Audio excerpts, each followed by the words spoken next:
कार्तिक के महीने की दोनों अष्टमी में से किसी भी अष्टमी पर,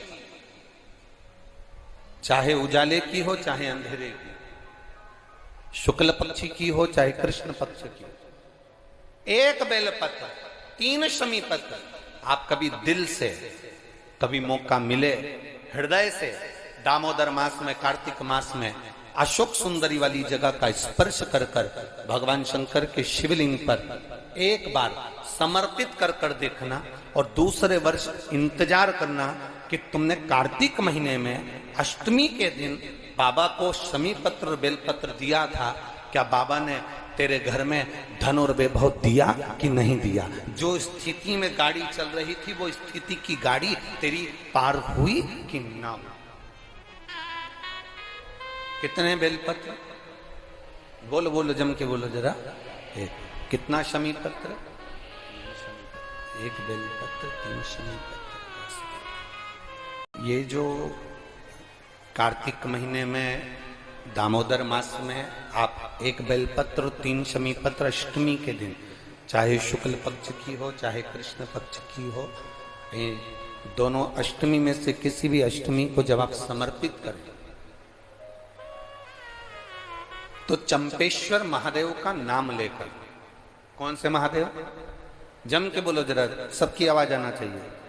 चंपेश्वर महादेव, केवल चंपेश्वर महादेव का नाम लेकर आप अशोक सुंदरी का स्पर्श कराकर शंकर भगवान के शिवलिंग पर समर्पित कर देते। अशोक सुंदरी तो मालूम है ना सबको? जैसे ये शिवलिंग, ये जलाधारी, ये बीच में से जो 2 लाइन गई गणेश कार्तिकेय, और बीच में एक लाइन जाती है मोटी सी शिवलिंग के सम्मुख में, उसको अशोक सुंदरी का स्थान कहा है। शंकर भगवान के ऊपर जो जल की जलाधारी लगती है जिसमें से बूंद बूंद पानी गिरता है, वो भगवान शंकर की 5 बेटियां हैं जो ऊपर कलश के रूप में रखी रहती हैं, जिसमें से बूंद बूंद जल नीचे गिरता है। जया, विषहरा, शामली बारी, दौतली, देव। शिव जी की 5 बेटी, शंकर भगवान की 6ठी बेटी अशोक सुंदरी बीच में। जब आप बेलपत्र 1, शमी पत्र 3, चंपेश्वर महादेव का नाम लेकर अशोक सुंदरी का स्पर्श कराकर भगवान शंकर को जब आप समर्पित करेंगे इस कार्तिक महीने में, दामोदर मास में, अष्टमी तिथि के दिन, चाहे वो शुक्ल पक्ष की हो चाहे वो कृष्ण पक्ष की हो, अष्टमी तिथि को अगर समर्पित करते हैं तो आप वर्ष भर में इंतजार कर कर जरूर बताना कि तुम साल भर पहले जितना कमाते थे, वर्ष भर पहले तुम जो व्यापार व्यवसाय कर रहे थे, साल भर से जो नौकरी के लिए प्रयास कर रहे थे, उसमें सफलता आपको अगले वर्ष की दामोदर मास आने से पहले मिली कि नहीं मिली, वो स्मरण आपके भीतर होना चाहिए। कहते हैं सोमवार के दिन की अष्टमी पढ़ने पर, कौन से दिन? सोमवार के दिन कौन सी तिथि? जम के बोलो, अष्टमी।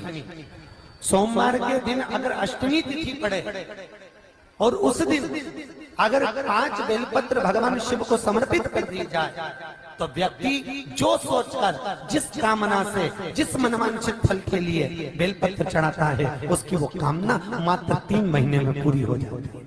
मात्र 3 महीने। मतलब आपको इंदौर की कथा में बताया था, जिस दिन शंकर और पार्वती के मिलन का दिवस हो, और केवल एक माता पार्वती के अकेले मिलन का नहीं, 64 योगनियां तक भगवान शंकर से मिलने के लिए आती है।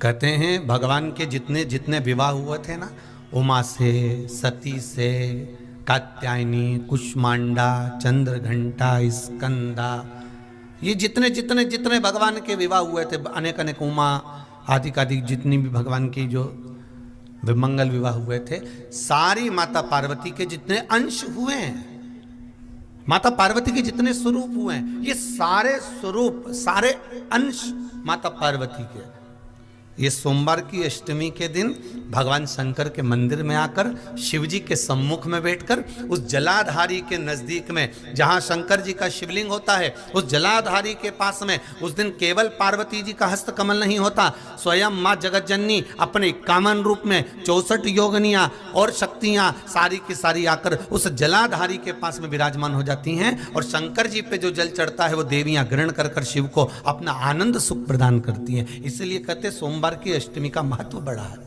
बहुत। अभी 2 पड़ गई हैं, अब बैसाख और ज्येष्ठ में पड़ेगी सोमवार की अष्टमी, उसके बाद में फिर एक और पड़ेगी अश्विन के जो नवरात्रे आएंगे, जो शरदीय नवरात्रे आएंगे, उस शरदीय नवरात्रे के समय पर फिर सोमवार की अष्टमी एक पड़ेगी। बाबा की कृपा है, शिव की कृपा से, भगवान शंकर की कृपा से ही सब कुछ आनंद में हो। और हम तो कहेंगे 1 लोटा पानी चढ़ाने से पीछे मत हटना सोमवार की अष्टमी के दिन। शंकर के मंदिर जरूर जाना, बेलपत्र जरूर चढ़ाना, बाबा से विनय जरूर करना, निवेदन करना, बाबा को पूजन करना, घी का दीप लगाना और बाबा से विनय करना, बाबा मेरी ये मनोकामना है, मैं तो आपके चरणों में समर्पित करने के लिए आई हूँ। हरि नारायण आंवले के वृक्ष की पत्तियों पर शयन करेंगे और भगवान शंकर उनका अनुमोदन करेंगे, तब श्री हनुमान जी महाराज उनसे विनती करने के लिए पधारते हैं। 33 कौटी देवता, भगवान विष्णु जब शयन से उठते हैं, देवसोनी एकादशी को जब भगवान उठेंगे, नेत्र खोलेंगे, तो प्रथम दर्शन भगवान विष्णु। श्रीमद् भागवत कथा, स्कंद पुराण, पद्म पुराण, अग्नि पुराण, जितने भी पुराण उठाना चाहे सारी पुराणों को उठाकर देखना कि प्रथम वर्णन आपको मिलेगा कार्तिक महत्तम का, कि भगवान नारायण सर्वप्रथम जब नेन खोलते हैं अपनी देव सोनी एकादशी से सोकर देव उठनी एकादशी पर जब उठते हैं तो भगवान नेत्र खोलकर सबसे पहले किसका दर्शन करते हैं? किसका दर्शन?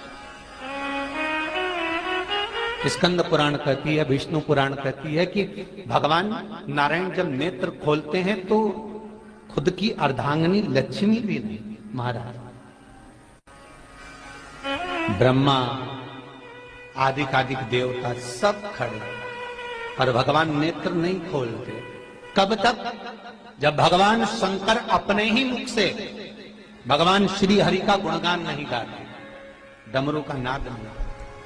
आंवला नवमी का आप लोग साधना करते होंगे। जब कार्तिक के महीने में आंवला नवमी का व्रत आता है तो जो उपास नहीं भी रखते हो, जो पूजन नहीं भी करते हो, उनसे मेरा निवेदन है कि स्कंद पुराण में कार्तिकेय के पावन चरित्र में स्कंद पुराण में स्पष्ट किया गया।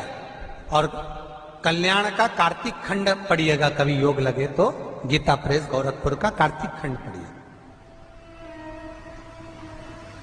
आप पढ़ेंगे तो उसमें मिलेगा आपको कि आंवला नवमी के दिन आंवले के पेड़ के नीचे घी का दिया लगाकर मध्याह्न से पहले, दोपहर के 12 बजे से पहले आंवले के पेड़ के नीचे आंवला नवमी के दिन कार्तिक के महीने में स्कंद पुराण कहती है जो घी का दिया लगाकर पूजन कर कर अपना पल्लू पसार कर आंवले के वृक्ष की डाली में से उस पे लगी हुई थोड़ी सी छाल को अपने अंगूठे और चीटी उंगली से अपने पल्लू में गिराकर ले जाकर लाल कपड़े में हल्दी के साथ अपनी तिजोरी में, अलमारी में रख लेता है। उसके घर में कभी बरकत की कमी नहीं होती, उसके घर में कभी संपदा की कमी नहीं होती, उसके घर में धन, वैभव, सत्ता बढ़ती है, बढ़ती है। आंवला नवमी की कथा में एक प्रसंग आता है।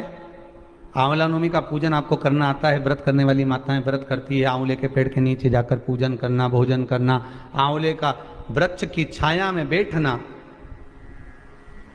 उस दिन किसी को अपशब्द ना कहना, आंवले की पूजन कर कर अपनी झोली को पसार कर चीटी उंगली और अंगूठे से आंवले की छाल को थोड़ा सा पल्लू में गिरा लेना उस छाल को ले जाकर अपनी बरकत में, अपनी अलमारी में, अपनी तिजोरी में रख देना, यह आंवला नवमी की पूजन का विधान है।